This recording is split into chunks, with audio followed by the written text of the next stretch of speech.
Ty, how are you approaching this game Friday? Are you thinking about it as senior day, or are you thinking about it as a chance to host another championship game at Nippert, or both?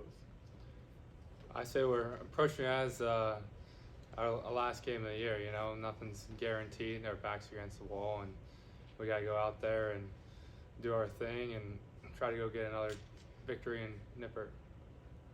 Coach said that this game is for all the marbles. I mean, typically coaches don't really say that, but he owned that.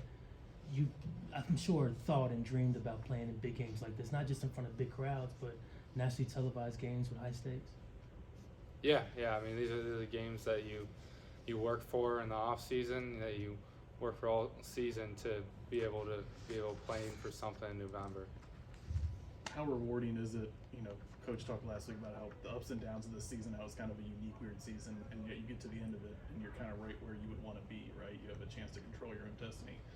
Being through this season, how rewarding is it to be in this position right now? Yeah, I mean, couldn't be happier with where we are right now. It's been a wild ride. We've had some close games. It came down to final stops or final scores or 2-point plays or you name it.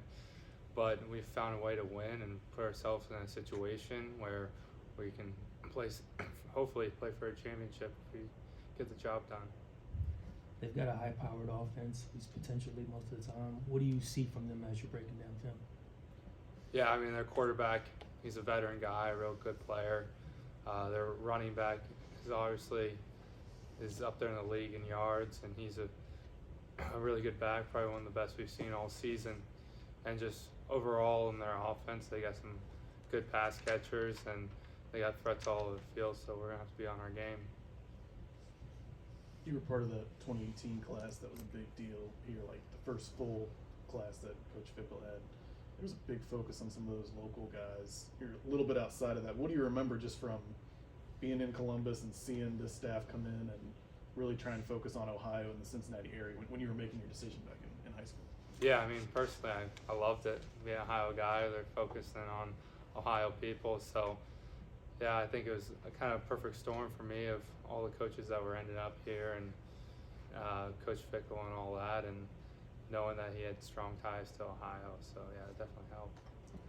Wally has talked about how difficult it was to commit because you had to understand and respect his vision, Luke's vision, because it wasn't here yet. Was that difficult for you to say, okay, even though this isn't here, I trust that this will happen? Yeah, it definitely was a bit of blind faith. You know, they haven't had a season yet, and just going into it, and before I committed, they haven't had a season. And just going into it and just having faith in his principles and the type of culture and the type of program he was going to build here. So having faith in that, and it's worked out pretty well. Mm-hmm. You went to the same high school as Fick, right? Yes. So how much, even, when he took the job here, or I guess when you were kind of coming up, how much did that weigh or impact your decision in terms of knowing who he was and wanting to go play for him? Yeah, it definitely helped me get to know him a little bit better, have that little extra connection with him, and knowing kind of where he came from and knowing where I came from, and just helped our relationship in the process. Does he ever knowingly talk about how great of a wrestler he was? No, he doesn't. He's pretty humble about that one. Everyone's told me and all that. But yeah, he was a pretty darn good wrestler. How are you approaching Friday from a senior day perspective? Because I think if you wanted to, you could have another year. Have you made a decision? Do you know what you're going to do moving forward, or have you not thought about it that way? I haven't put much thought. I mean, I'm going to walk on senior day for sure, but I'm just focused on the next game, and then I'll make decisions after that. Is that weird? Because there's, it feels like the senior day now can go like 3 years with the redshirt year and then the COVID year. Yeah, it's 6-year guys. Yeah, it's definitely, Huber walked last year on senior day, and he's back playing and gonna walk again on Friday. So, yeah, the COVID year has definitely made it interesting. Any other questions? Cool. Thanks, Ty. Yep.